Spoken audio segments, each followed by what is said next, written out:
रात का समय था।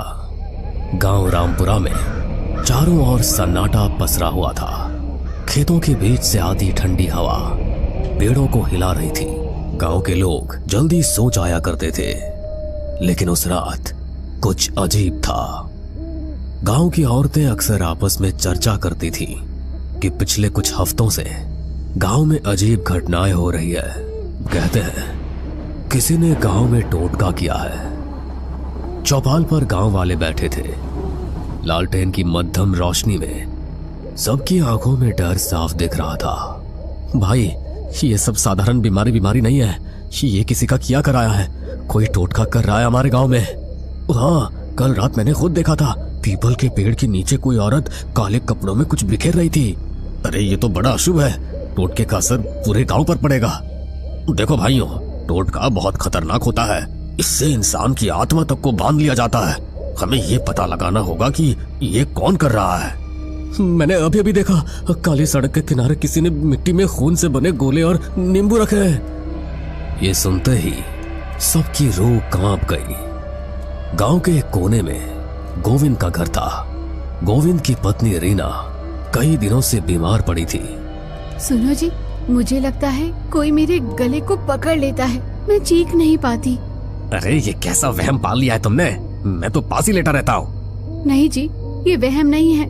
कल रात मैंने साफ देखा, कोई परछाई मेरे सिरहाने खड़ी थी और उसके हाथ में खोपड़ी थी। अगले दिन सुबह गांव के तालाब के पास बच्चे खेलने गए तो उन्होंने देखा कि किनारे पर कई नींबू, कोयले की राख और लाल धागों में बंधी हड्डियां पड़ी थी। बच्चों ने शोर मचाया और गांव के लोग इकट्ठा हो गए। अरे देखो, ये तो साफ टोटके की निशानी है। अरे अब तो कोई शक ही नहीं बचा। कोई हमारे गांव को बर्बाद करना चाहता है। आज रात मुझे पूजा करनी होगी, वरना इसका असर और बढ़ जाएगा। उस रात गांव के लोग डर से जल्दी जल्दी अपने घरों में बंद हो गए। अचानक हवा तेज चलने लगी। नीम और पीपल के पेड़ जोर जोर से हिलने लगे। बचाओ, कोई मुझे खींच रहा है। गोविंद ने उसे कसकर पकड़ लिया, लेकिन उसने देखा कि रीना का शरीर अपने आप दरवाजे की ओर खिंच रहा है, जैसे कोई अदृश्य ताकत उसे घसीट रही हो। पंडित जी, कोई जल्दी आइए, रीना को बचाइए। गोविंद की चीख सुनकर आधी रात में गांव के कई लोग दौड़े आए। रीना जमीन पर तड़प रही थी।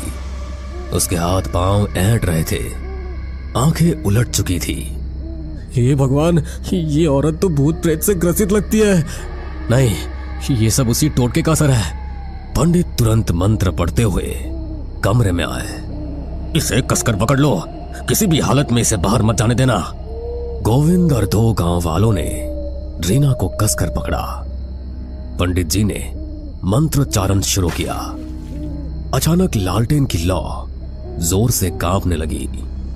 छोड़ दो इसे, ये अब मेरी है, कोई नहीं बचा सकता इसे। इसी बीच गांव के चौकीदार ने बताया कि उसने कई बार रात को काली साड़ी पहने एक औरत को पीपल के पेड़ के नीचे देखा है। मैंने देखा, वो औरत राख और नींबू से गोला बनाती है और उसमें हड्डियां गाड़ देती है। लेकिन कौन हो सकती है वो? सुना है पास वाले गांव की जगनी चाची टूने टुटके कर दी है। कहीं वही तो नहीं? हो सकता है, लेकिन बिना सबूत किसी पर इल्जाम मत लगाओ। हमें खुद जाकर देखना होगा। उस रात पंडित जी, गोविंद, रामलाल और गफूर, चार लोग लालटेन लेकर पीपल के पेड़ की ओर निकले। हवा में अजीब सी गंध थी, जैसे किसी ने जानवर की बलि दी हो। पेड़ के नीचे पहुंचते ही सबके कदम रुक गए। जमीन पर राख, नींबू और खून से बनी आकृतियां पड़ी थी और बासी मिट्टी में गड़ी एक मिट्टी की गुड़िया मिली, जिसमें रीना का नाम लिखा हुआ था। ये तो मेरी बीवी का नाम है। अब साफ हो गया, किसी ने रीना पर टोटका किया है। अचानक पास की झाड़ियों से सरसराहट हुई। सबने देखा, काली साड़ी पहने एक औरत झुककर कुछ बुदबुदा रही थी। उसके हाथ में एक मिट्टी का घड़ा था। वही है, वही औरत। वो औरत फटाफट अंधेरे में गायब हो गई। अगली सुबह गांव में ये खबर फैल गई। ये टोटका अगर बढ़ गया तो पूरा गांव तबाह हो जाएगा। हमें उस औरत को पकड़ना होगा। बेटा, लेकिन ये काम उतना आसान नहीं है। इधर रीना की हालत और बिगड़ गई। वो कई बार अपने आप घर से बाहर निकलने लगती, जैसे कोई अदृश्य ताकत उसे बुला रही हो। उस रात श्यामू ने बताया कि उसने तालाब किनारे उस औरत को देखा। उसकी हंसी सुनकर मेरी आत्मा कांप गई। वो बोली, रीना अब मेरी होगी, उसकी आत्मा मैं ले जाऊंगी। लोगों को अजीब परछाइयां दिखाई देने लगी थी। पंडित शंकर दयाल ने चौपाल पर सबको इकट्ठा करके कहा, सब लोग मेरी बात ध्यान से सुनो। इस गांव पर काले जादू का साया है। पर पंडित जी, हमें क्या करना होगा? हमें उस औरत को पकड़ना होगा जो टोटका कर रही है। लेकिन याद रखना, उसकी नजर से मिलते ही आदमी पागल भी हो सकता है। इधर रीना की हालत बहुत खराब हो गई।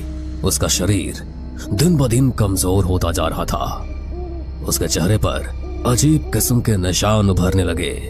कभी वो पागलों की तरह हंसती तो कभी जोर जोर से रोती। तुम सब नहीं बचा पाओगे मुझे, मैं तो उसी की हूँ, वो मुझे बुला रही है। गोविंद डर कर पीछे हट गया। हे भगवान, मेरी बीवी को बचा लो। उस रात चौकीदार ने फिर काली साड़ी वाली औरत को देखा। उसने तुरंत गांव वालों को खबर दी। पंडित जी, गोविंद, गफूर और रामलाल लालटेन लेकर उस ओर भागे। तालाब के किनारे चांदनी रात में वो औरत खड़ी थी। उसके हाथ में मिट्टी का घड़ा। वो अजीब मंत्र पढ़ रही थी। अरे पापिन, ये क्या कर रही है तू? औरत ने धीरे धीरे मुड़कर उनकी ओर देखा। उसकी आंखें लाल थी। उसके होठों से खून टपक रहा था। आ गए तुम सब।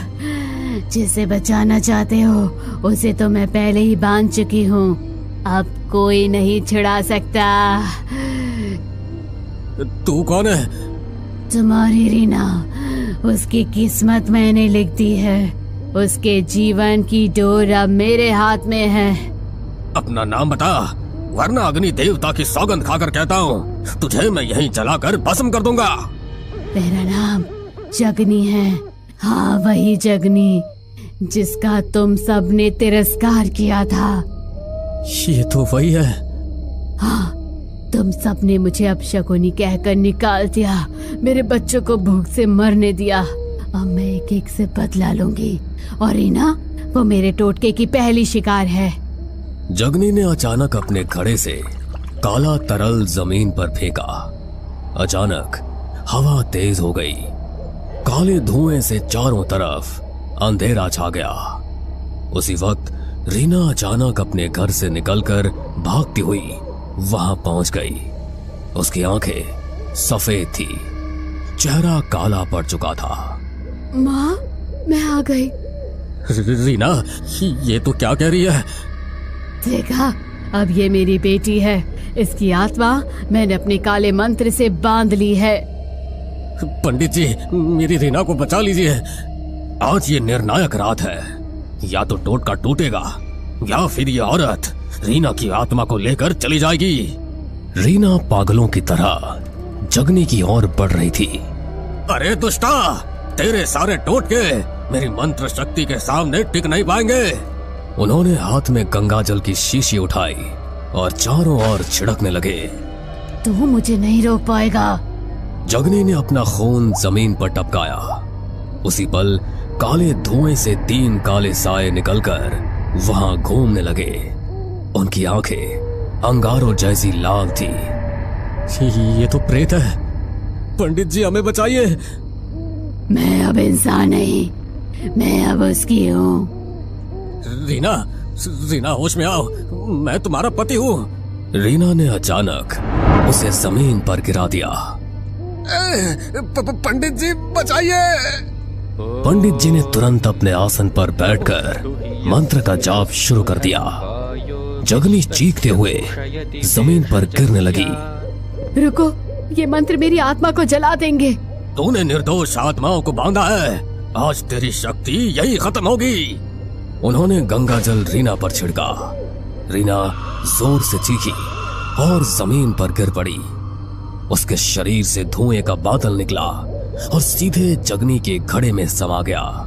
जगनी ने घड़े को पकड़ने की कोशिश की, लेकिन घड़ा अचानक फट गया और उसमें से आग की लपटें निकल पड़ी। नहीं, ये नहीं हो सकता। मेरी साधना, मेरी शक्ति सब खत्म हो रही है। वो जमीन पर तड़पने लगी। उसका शरीर राख की तरह काला पड़ गया। उसके शरीर से धुआं उठकर आकाश में विलीन हो गया। रीना धीरे धीरे उठी। उसकी सांसें सामान्य हो चुकी थी। गोविंद, क्या हुआ था मुझे? अब सब ठीक है रीना, वो दुष्टा औरत चली गई। हाँ, लेकिन याद रखो, ऐसे टोटके का असर जल्दी खत्म नहीं होता। हमें पूरे गांव की शुद्धि करनी होगी, तभी जाकर ये बुरा साया हटेगा। अगले दिन पूरे गांव में हवन किया गया और घर में गंगा जल छिड़का गया। लोग अब धीरे धीरे चैन की सांस लेने लगे। पंडित जी, आपने हमें बचा लिया। बेटा देखो, बचाने वाला तो भगवान है, इंसान तो सिर्फ माध्यम होता है। रात गहरी होते ही पीपल के पेड़ के पास अब भी अजीब आवाजें आती है। शायद जगनी की आत्मा अभी भी चैन से सो नहीं पाई। गांव वाले उस जगह से गुजरते हुए आज भी कांप जाते हैं। हमें पूरा यकीन है दोस्तों कि आप लोगों को ये कहानी जरूर पसंद आई होगी। अगर आपके साथ भी कुछ ऐसे अनकहे किस्से हो चुके हैं तो प्लीज हमारे साथ शेयर करें। हम जरूर अपने चैनल पर उनको दिखाएंगे। हमारी ईमेल आईडी नीचे डिस्क्रिप्शन बॉक्स में दी गई है, तो प्लीज हमारे वीडियो और चैनल को शेयर एंड सब्सक्राइब करें और बने रहे हमारे साथ ऐसे ही अनकहे किस्से और कहानियां सुनने के लिए।